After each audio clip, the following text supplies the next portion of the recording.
Bonjour à tous, ça fait plaisir d'être ici, en fait, j'en connais certains. Donc j'ai choisi d'aborder en fait sur la qualité de l'eau les nutriments, hein, parce que finalement c'est ceux que mon équipe on étudie le plus, hein, donc carbone, azote, phosphore. Donc, et j'ai choisi d'aborder non pas le changement climatique, mais qu'est-ce qui fait climat dans ce qu'on regarde sur les variations de carbone, d'azote et de phosphore. Donc voilà, qu'est-ce qui est lié au climat en fait parce que finalement c'est en se posant cette question qu'on pourra se dire eh ben, voilà ce qui va nous arriver. Et puis plus que le changement, puisque finalement le changement il est extrêmement ténu, en fait en tant que chercheur, ce à quoi on s'intéresse c'est la variabilité du climat, la variabilité intra-annuelle, la saisonnalité et la variabilité interannuelle. Comment cette variabilité intra- et interannuelle est bousculée selon les années sèches, les années humides. Voilà, ça c'est vraiment quelque chose que nous posons comme chercheurs, mais que vous posez aussi parce que c'est l'échelle finalement de notre activité, l'échelle de ce qu'on observe. Donc moi je suis INRA, UMRSAS, l'UMRSAS fait partie de l'OSUR, donc on est finalement dans la même communauté scientifique. Et j'ai une autre casquette, je fais partie au niveau de l'INRA d'un programme national qui s'appelle ACAF, qui est l'adaptation de l'agriculture et de la forêt au changement climatique. Avec l'idée que dans l'adaptation, il y a des adaptations qui vont se faire tout seul, il y a des adaptations stratégiques qu'il faut anticiper, qu'il faut vraiment construire pour pouvoir faire face au changement climatique. Donc avec Romain, on est parfaitement en phase parce que mes deux premières diapositives, c'est les diapositives de l'esco-eutrophisation. Donc j'ai ramené l'ouvrage pour montrer que sur le carbone, l'azote et le phosphore, eh bien c'est très compliqué. Alors j'avais des animations que j'avais enlevées, mais pas sur cette photo-là. Voilà, parce que sur le carbone, l'azote et le phosphore, on a des flux qui se transfèrent avec l'eau, avec une dynamique qui est une dynamique conjointe finalement à l'eau, et on a toute une série de stockages dans l'environnement, l'azote dans les nappes, le phosphore dans les sols, et toute une série de réacteurs biogéochimiques qui sont les zones humides, etc. Donc on a une complexité du lien entre le changement climatique et les flux qui est énorme en fait, hein, qui est dans cet ensemble global. C'est très difficile de démêler les choses pour savoir qu'est-ce qui fait climat. Alors, petite animation, je vous la fais en totalité. Voilà. Alors, l'autre chose, c'est quand on a présenté l'esco-eutrophisation dans un public international, ils ont dit, mais vous n'avez pas mis assez en avant les risques finalement du climat sur les phénomènes d'eutrophisation. Et on a fait cette diapositive qui montre que on va avoir des températures qui vont s'accélérer, le régime des précipitations va bouger, augmenter ou diminuer, mais il va bouger, la gamme de variations va s'amplifier, ce qui va avoir des conséquences sur la température des masses d'eau, ce qui va avoir des conséquences sur les transferts des nutriments, et toute la chaîne biologique va bouger en fait, hein. Donc les relations trophiques entre les éléments. Et donc on a des risques accrus, ça c'est certain, dans les systèmes, en particulier lentilles, parce que c'est eux qui vont finalement être le plus impactés par la température. C'est là aussi qu'on a des stocks de nutriments et ces systèmes, ce sont les plans d'eau, les lacs et les retenues. Ça, c'est vraiment un message qui est très important sur l'eau. Changement climatique et nutriments, on va avoir des risques sur l'eutrophisation, mais aussi sur les invasions biologiques. Alors, voilà, alors j'ai repris une petite chronique, en fait, vous avez à gauche les pluies, le rayonnement, la température, le vent, et vous voyez sur 20 ans, eh bien ça oscille, et on voit très bien les oscillations. Et sur la droite, ce sont les chroniques de carbone, azote et phosphore, et vous voyez, c'est plus difficile de voir les variations intra- et interannuelles. Donc si sur l'eau, Jean-Renald dit qu'il faut être prudent, alors là, sur les éléments chimiques, c'est encore plus compliqué. Et donc, on voit des effets directs du climat sur l'hydrologie et sur les nutriments. Ben, les effets sont beaucoup plus complexes parce qu'il y a le bruit, c'est-à-dire le signal, il est extrêmement bruité, extrêmement variable. Et puis, il est dépendant en premier lieu des activités humaines. Donc, décrypter ce qui vient du climat et ce qui vient de l'activité humaine, c'est compliqué. Alors, globalement, Ce qu'on voit en fait en faisant des analyses statistiques, etc., eh bien on voit une diminution des nitrates, mais on peut se dire finalement c'est l'activité humaine, mais pourquoi n'est-ce pas aussi un petit peu le climat, et une augmentation du carbone, phosphore et des sulfates. Alors, il y a des effets aussi qu'on voit sur les chroniques sur des réservoirs ou des réacteurs biogéochimiques, en particulier sur les zones humides, je vais vous le montrer, et sur ces chroniques, sur ce petit bassin qu'on suit, eh bien, il y a des effets sur la durée des assecs, hein, sur la place des assecs dans la saison. Les assecs, c'est quand les petits cours d'eau amont, ça sèche. Les cours d'eau, sur notre chronique de 25 ans, ben, on voit que eh bien, les assecs sont décalés dans le temps et plus longs. Et on a aussi, c'est pour ça que je dis les zones humides, sur les piézos de bas de versant, des effets aussi, donc sur les zones humides. Donc forcément, si on a des effets sur les assecs et sur les zones humides, on aura des effets sur les nutriments. Alors, on a bien sûr la première des démarches, comme on est assez pauvre en données, c'était de regarder sur les modèles. Alors, que nous disent les modèles? On a des modèles, donc on peut finalement essayer de jouer avec et de regarder ce qu'ils nous disent. Alors, la première chose sur les régimes hydrologiques, on a pris un modèle qui est simple, qui fonctionne bien en particulier sur l'hydrologie des petits bassins versants, donc modèle. Et ça, c'est un travail déjà qui n'est pas tout récent, puisqu'il est paru en 2013. Qui montre que la superficie des zones humides dans les têtes de bassins versants pourrait diminuer d'un chiffre qui est important, 25%, sur des futurs lointains. Alors on a toujours trois périodes. Quand on fait des scénarios climatiques, on a l'actuel, le futur proche et le futur lointain. Donc voilà, on ne sait pas pour demain, mais si on doit surveiller, s'adapter, il faut regarder les zones humides. Alors ça a été publié en particulier dans l'ouvrage Climaster, Changement climatique dans l'Ouest. J'en fais la publicité parce que finalement on avait commencé en 2008, les scientifiques, avec les acteurs du territoire. Et c'est paru en 2013 et ça fait déjà, du coup, un programme qui était de 10 ans, mais c'est une référence. Et donc, voilà. Donc là, le modèle nous avait dit, attention aux zones humides. Alors là, on a dit, bon, on va continuer, on va mettre un modèle un petit peu plus sophistiqué où on représente le cycle de l'azote et on va regarder ce qui se passe. Alors sur l'eau, eh bien, on voit une diminution. Donc on a à l'année, on a détaillé l'été et l'hiver, mais on peut déjà regarder uniquement l'année. La pluie diminue, le TR diminue, le débit diminue, les zones humides diminuent. La recharge à la nappe, bien sûr, diminue aussi en lien. Et quand on a déployé le modèle sur l'azote, surprise, eh bien, on pensait que les zones humides diminuant, eh bien, on aurait un effet sur l'azote faible, voire une augmentation. Et ce qu'on a vu, c'est une belle diminution. Alors, on n'en a pas conclu que dans le futur lointain, on aurait une diminution de l'azote dans le changement climatique. On en a conclu deux choses. Eh bien, d'une part, c'est qu'on a une faible crédit au modèle. Les modèles sont calibrés dans notre zone de confort, dans notre zone actuelle. Il est très difficile de prédire sur les nutriments le futur. On en a déduit qu'il fallait investir les processus dans les zones humides, que sans doute les processus dans les zones humides étaient finalement clés. Si on change la fonction de dénitrification dans la zone humide, eh bien on peut avoir des choses extrêmement différentes. Et que du coup, eh bien, contrairement à ce qu'a dit Jean-Renal, les modèles sur les nutriments, eh bien, on est encore à leur faire une faible confiance. On va plutôt s'intéresser aux analyses rétrospectives. Je dis ça parce que finalement, le scientifique, il a un modèle et puis il sait finalement intuitivement quel est son domaine finalement d'application. Et voilà, pour les nutriments, eh bien, c'est extrêmement difficile encore de se dire, on va déployer un scénario climatique et voir ce que ça donne.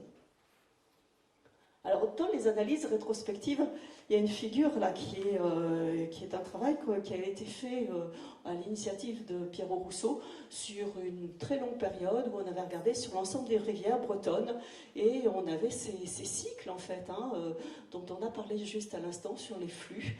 Avec ce qui nous avait beaucoup intéressé, c'est la figure du bas, où ces cycles, en fait, on voit les années on voit des cycles, ça monte, ça descend, et finalement, en début de cycle, on a une vidange, on a une hystérèse, les flux sont plus exportés en début de cycle qu'à la fin.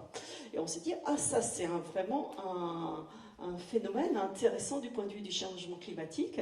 Si on a une succession d'années très humides, par exemple, eh bien, on va avoir une vidange. Donc finalement, le changement climatique va complètement impacter le régime d'exportation, et dans certains bassins, il peut l'accélérer, ou dans d'autres, il peut le retarder. Alors, ça a été très récemment généralisé par Rémi Dupin, un collègue, qui a regardé en fait sur 4 rivières de la Bretagne si ces hystérèses, elles étaient générales. Et il a comparé l'azote, le phosphore, et voilà, et sur différentes périodes. Et ce qu'il montre en fait, c'est que il y a un certain temps, quand les réservoirs étaient vraiment au maximum, l'hystérèse était vraiment importante et elle s'aplatit dans les périodes les plus récentes qui sont à droite. Elles sont assez importantes pour le phosphore et l'azote, plus faibles pour le phosphore dissous. Donc, ces hystérèses sont variées suivant l'importance du stockage et suivant les éléments chimiques. Mais en tout cas, le changement climatique ne va pas être indifférent par rapport à ces phénomènes de stockage et déstockage. Alors, ce qu'on fait actuellement sur les nutriments, c'est de regarder les chroniques de notre petit bassin et de se dire, en fait, où sont les pics par rapport au débit. Ces pics, sont-ils en phase avec les débits? Sont-ils retardés ou accélérés suivant les années sèches ou humides? Donc ça, c'est vraiment décrypter la variabilité du changement climatique. Alors ça, je vais vous passer. Et autre chose, un dernier résultat, je voulais aussi réinsister sur la largeur de vue. On a pris tout un certain nombre de petits bassins en Europe, en Irlande, en Angleterre, en Suède, en Norvège, et on a regardé la grande chronique là sur les indices d'oscillation atlantique, le NAO, et on a en particulier regardé la petite période bleue où ça augmente, en se disant, ça augmente là, à ce moment-là, quels sont les régimes d'exportation, et ces régimes d'exportation sont-ils différents à l'échelle européenne? Et ce qu'on voit, c'est que cet indice, le NAO, il peut augmenter ou diminuer les émissions d'azote et de phosphore, et pour la Bretagne, il les diminue parce que c'est une amplification de la vidange du réservoir nappe, et il l'augmente pour le phosphore, parce que sur le phosphore, on est en régime d'exportation en phase élevée avec le climat. Et la nécessité évidente là-dessus de développer des indicateurs climatiques, des indicateurs du climat vis-à-vis de la chimie, pour finalement dire ce bassin versant sera accéléré, retardé sur tel ou tel élément. Donc voilà, ça c'est des petits exemples. Et je conclue par quelques enseignements. Alors, le premier enseignement, c'est sur nos observatoires de recherche, c'est qu'on a des effets sur la lame écoulée, sur la piézométrie, sur l'ETP, sur les zones humides, sur la saisonnalité, en particulier des assecs plus longs et décalés. Et donc voilà, la surveillance, on doit l'accroître sur des nouveaux compartiments qu'on ne regardait pas forcément. Ce sont les assecs et les zones humides. Et puis, il faut les replacer. Il ne faut pas regarder juste nos petites années, mais il faut vraiment les replacer dans un contexte large. Alors, sur les variables chimiques, bien voilà, on a des tendances. Ces tendances sur l'azote, le carbone et le phosphore, eh bien, sont des tendances qui sont dominées par l'activité humaine. Peut-être que le climat y joue un rôle, notamment dans les phases de vidange, d'accélération de vidange des réservoirs, qui sont quand même assez plats en Bretagne. Et donc voilà, renforcer les chroniques longues, surtout. Si on a des belles chroniques qui sont longues, alors là, ne pas les abandonner, les garder, et les garder vraiment avec des niveaux de détail. Les regarder, voilà. Enrichir finalement ces chroniques longues, ça c'est vraiment un message aussi. Alors, sur la qualité de l'eau, si on regarde tous les déterminants en se disant mais pourquoi est-ce que ma chronique elle monte, elle descend, etc. Eh bien, tous les tests statistiques nous ont dit qu'on ne voit pas d'effet des températures, mais les températures sont tellement infimes ces variations que c'est peut-être normal. Par contre, on a beaucoup d'effets des régimes hydrologiques. Et donc, finalement, on se met derrière Jean Reynald en disant, maintenant, quand ils auront bien vu l'eau, alors nous, on pourra regarder finalement bien la chimie. Donc, en particulier, les crues, le W2, c'est ce qui c'est les débits pendant 2% du temps, donc c'est vraiment les événements très, très, très rapides. Et puis les BFI, les débits d'étiage, c'est deux variables hydrologiques très importantes. Sur la qualité de l'eau, la modélisation est encore peu fiable. L'analyse rétrospective, il faut vraiment la pousser encore. Mais le modèle nous donne quand même un regard sur des points d'attention. Voilà, nous cadre notre analyse. Alors l'enseignement suivant, c'est qu'il y a nécessité de développer des indicateurs hydroclimatiques pour aider à statuer sur la part des évolutions liées au climat ou aux actions de la remédiation. Voilà, ça c'est une préoccupation générale qu'on a fait monter à l'échelle régionale et à l'échelle européenne, hein, vraiment. Et puis ma dernière, c'est la transition avec Christophe, c'est toute cette modification des nutriments, mais aussi de leur ratio entre l'azote, le phosphore et le carbone peut entraîner des perturbations des écosystèmes, hein, eutrophisation, invasion biologique notamment. Voilà. Alors, le travail sur les zones humides a été fait sur le score, c'était une modélisation. En termes d'observation, on n'en a pas. Et finalement, c'est plutôt nos collègues du LETG, géographes, télédétecteurs, etc., qui pourraient remonter finalement la chronique. Sur les ASEC, Laurent Stromenger, dans sa thèse, on s'est dit ça serait bien finalement sur nos petits bassins de mettre en place un protocole. Donc réfléchir ensemble à un protocole qui regarderait les ASEC, ça serait vraiment bien, hein, parce que nous-mêmes, en fait, on n'a pas engagé, en fait, en termes de recherche, une observation là-dessus. C'est pour ça que je l'ai mis en avant, parce qu'en disant, on ne le fait même pas sur nos dispositifs de recherche. Il faudrait que nous, on mette en place un protocole et qu'on le... Voilà. Mais je pense que Christophe reprendra la question. Voilà. Donc, oui, il faut le faire. Non, on ne l'a pas fait. Hein. Et donc, ce dont à l'échelle régionale, ce sur quoi on s'est focalisé, en particulier dans le programme AMI, là, financé par la région, programme Adam, avec Florentine Amouettard, c'est de regarder les chroniques directement. Mais on suspecte que derrière, il doit y avoir des explications.